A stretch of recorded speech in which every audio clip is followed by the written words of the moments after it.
Magluluto tayo. Ito na nabili natin dyan sa nagtitinda. Adobuhin natin to.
Ilagay tayo ng konting mantika. Ilagay natin dito sa ating kawali, mga kamamasboy.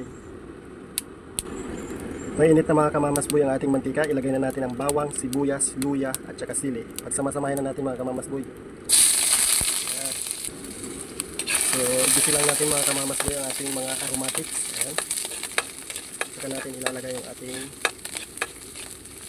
kanoos. Ayan mga kamamasboy, medyo golden brown na. Ilagay na natin yung ating kanoos. Ilagay natin.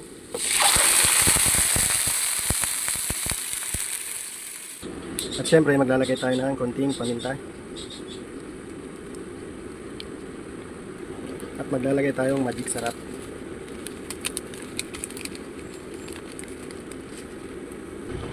At maglalagay tayo ng toyo mga kamamasboy. Yan po ang ating pangpaalat.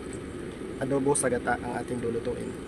So ayun mga kamamasboy, nangingitim na po yung ating nilulutong kano. So maglagay tayo ng konting pampaasim mga kamamasboy. So ang gamit ko pala ditong pampaasim is sinigang sa gabi o sa sampalok. Sinigang sa sampalok yung ating gamit mga kamamasboy para may konting asim yung ating adobo sa gata. Maya maya mga kamamasboy, ilalagay na natin yung ating kakang gata. Ilagay na natin mga kamamasboy ang ating kakang gata sa ating kanoos o pusit. Ilagay na natin mga kamamasboy. Yan ang ating gata, napaka creamy po nyan. So ayun mga kamamasboy.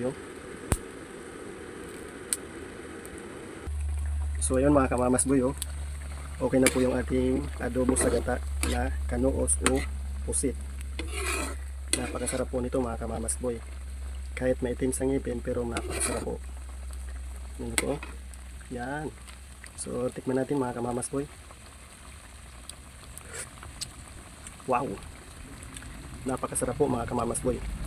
May konting asim, konting tamis at saka yung creamy ng gata at saka yung konting anghang. May tamis po ito mga kamamasboy kasi yung pinagpigaan ko po mismo na kinayod ninyo is yung sabaw mismo po mga kamamasboy, kaya may konting tamis po ito yung ating adobo sa gata. So yun po mga kamamasboy, maraming salamat sa panonood. Kung nagustuhan nyo pong aking video, paki-like and share po and paki-follow po ng aking Facebook. Maraming salamat, karaon kita.